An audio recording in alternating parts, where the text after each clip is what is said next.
자, 여러분들 계속해서 세액공제 항목을 더 보도록 하죠. 자, 이제 이 의료비도 이제 소득공제에서 세액공제로 바뀌었고, 교육비도 소득공제에서 세액공제로 바뀌었어요. 이게 내용이. 자, 그 내용을 좀 살펴보면, 자, 의료비 같은 경우는, 자, 이제 이 의료비는 연령과 소득이라는 걸 따지지 않죠. 이게. 그래서 소득이 있는 배우자를 위해서 지출하는 의료비도 공제가 돼요. 이게. 이렇게. 자, 다만, 이 기본공제 대상자가 누구냐면, 바로 그 환자가 바로 기본공제 대상자예요. 이게. 그 환자로 돼 있는 사람을 위해 지출한 거. 이렇게. 자, 근데, 하나 주의할 점은, 다른 사람의 기본공제 대상자를 위해 지출한 것은 안 된다. 아까 보험료에서도 똑같았죠, 이게. 자, 그래서, 누구냐면, A, 본인이에요. B, 배우자다. 이렇게 돼 있어요. 자, 배우자는 소득이 많아요. 소득이 있다. 이렇게. 자녀가 있어요. 근데 자녀는 우리 A의 기본공제 대상자예요. 근데 이 A가 배우자를 위해 지출하는 의료비 이거 공제돼요. 소득이 있더라도 된다 이거예요. 이게. 자, 그리고 A가 자녀를 위해서 지출하는 의료비 공제된다 이런 얘기예요. 근데 B가 다른 사람의 기본공제 대상자인 자녀를 위해서 지출하는 의료비는 공제가 안 된다 이거예요. 이게. 여하튼 다른 사람의 기본공제 대상자를 위해 지출해주는 우리 앞에서 봤던 보험료, 그 다음에 여기 의료비, 그 다음에 앞으로 보게 될 교육비 다 안 해준다 이거 안 해준다. 이건 이제 기본 개념이에요. 이게. 자, 일단은 의료비는 여기 소득이 있는 사람을 위해 지출한 것도 되더라. 근데 이 사람은 배우자는 이 공제가 돼요. 근데 다른 사람 밑으로 돼 있는 사람한테 지출한 것은 안 된다 이거죠. 이게. 자, 세액 공제. 자, 여기는 의료비는 여기 보시면은 총급액의 3%라는 게 있어요. 적어도 의료비는 총급액의 3%를 넘어가셔야 돼, 이게. 자, 3천만 원이다. 3천만 원의 3%면 얼마예요? 90만 원이 되는 거예요. 그래서 적어도 의료비는 90만 원이 넘어가야 되는 거예요. 의료비가 90만 원이 안 넘어가면은 공제되는 거 없어요, 이거. 이렇게. 자, 다만 본인 그다음에 65세 이상인 경로우대자, 장애인, 자, 전액 공제되죠. 전액 공제돼요. 그리고 한도 공제되는 것은 그 이외의 일반 의료비인데 여러분들 3%를 빼요. 한도가 700만 원이에요. 그래서 이제 1번하고 2번 합친 것의 15%다. 우리 아까 보험료는 12%였는데 여기는 좀 더 해주죠, 이게. 이렇게. 자, 근데 주의할 점이 있어요. 만약에 일반 의료비가 하나도 없어요. 본인 의료비가 만약에 300이다. 이렇게 돼 있으면 300이라고 해서 이 전액공제라고 해서 다 해주는 게 아니고 적어도 총급액의 3%인 90만 원. 여기 일반 의료비가 제로니까 이게 마이너스 90만 원 나오죠. 그러면 마이너스 90만 원은 우리가 채우고 받아야 돼요. 300에서 90 빼면 210이죠.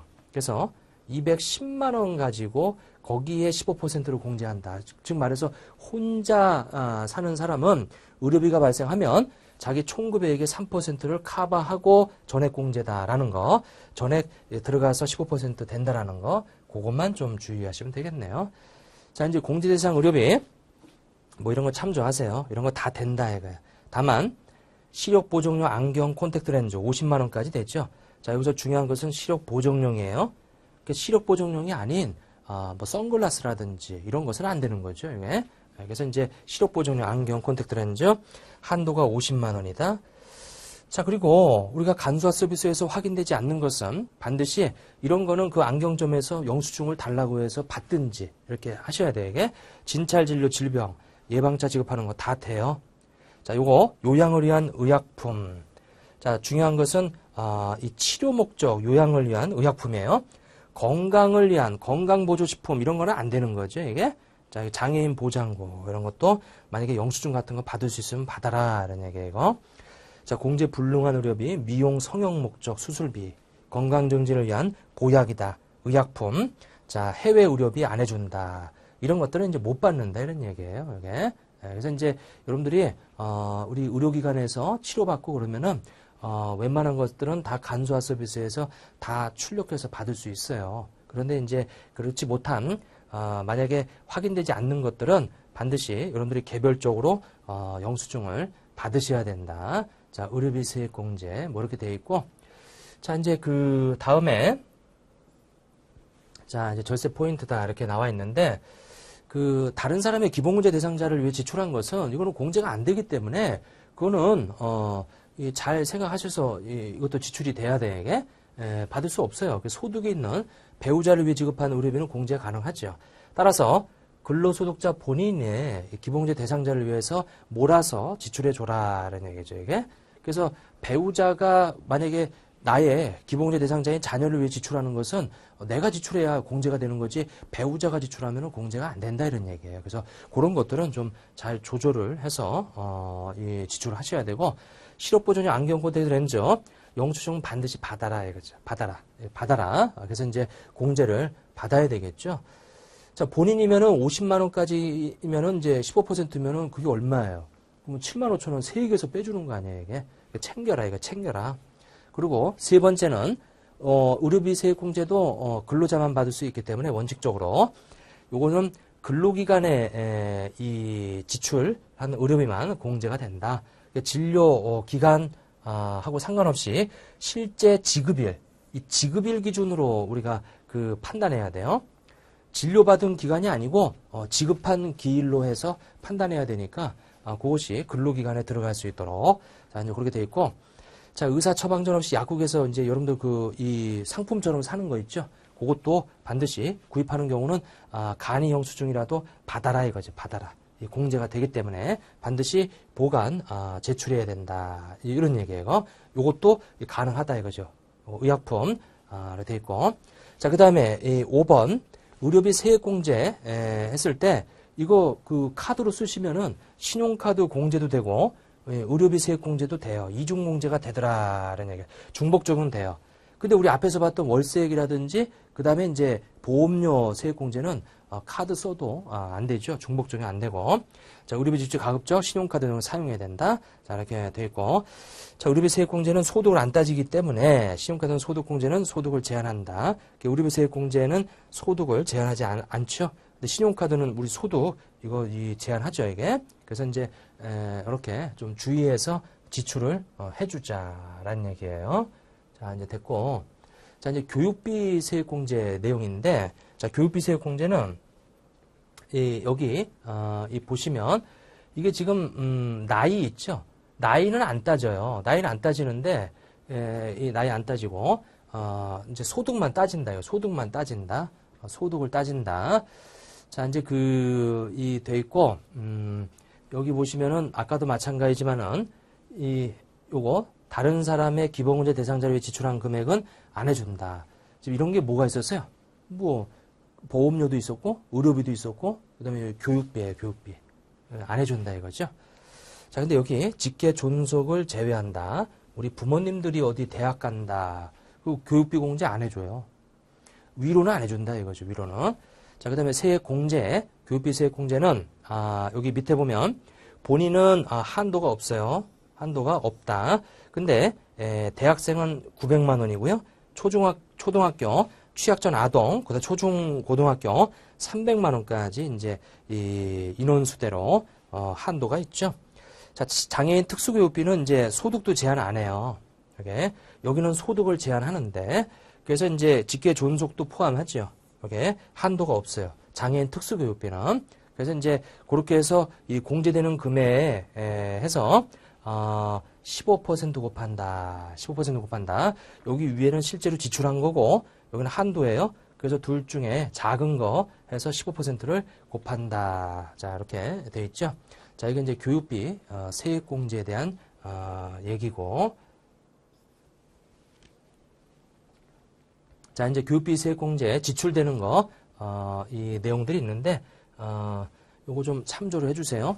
여기 그 학교 급식부터 해가지고 그 다음에 이제 교과서대 하고 그 다음에 이제 이쪽 있고 이 교복 있죠. 교복 요거는 50만 원까지만 되는 거예요. 자, 다만 중고등학교만 해당이 되는 게 초등학교 필요 없고. 자, 해외 교육비다. 우리나라 이 똑같은 교육기관에서 받는 해외 교육비.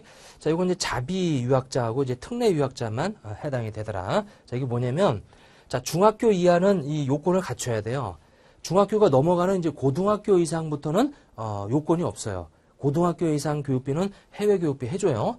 자, 근데 유학이나 이런 거는 안 해주고, 뭐냐면, 그러니까 이제 이 어학연수 같은 건 안 해주고. 근데 이제 우리나라 고등학교나 대학교에 준하는 교육기관에 가는 것은 해준다.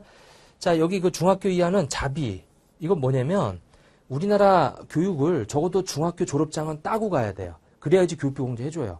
중학교 졸업장도 없이 가서 발생하는 교육비는 공제 안 해줘요, 이게. 그래서 이제 이 주의하시고, 다만 자비 유학자라는 것은 뭐냐면 특기자들 말하는 거예요. 그러니까 뭐냐, 체육 특기자, 뭐 이런 어떤 이 음악 특기자, 뭐 이런 그 학교장의 추천을 통해서 이 조기 유학 가는 사람들, 그 사람들은 인정이 되고, 자, 그다음에 특례 유학자, 이것은 1년 이상 그 해외에 거주하면서 이제 다시 우리 국내로 들어온 이제 근로자가 있다면 그 특례 유학자라고 해서 이제 해줘요.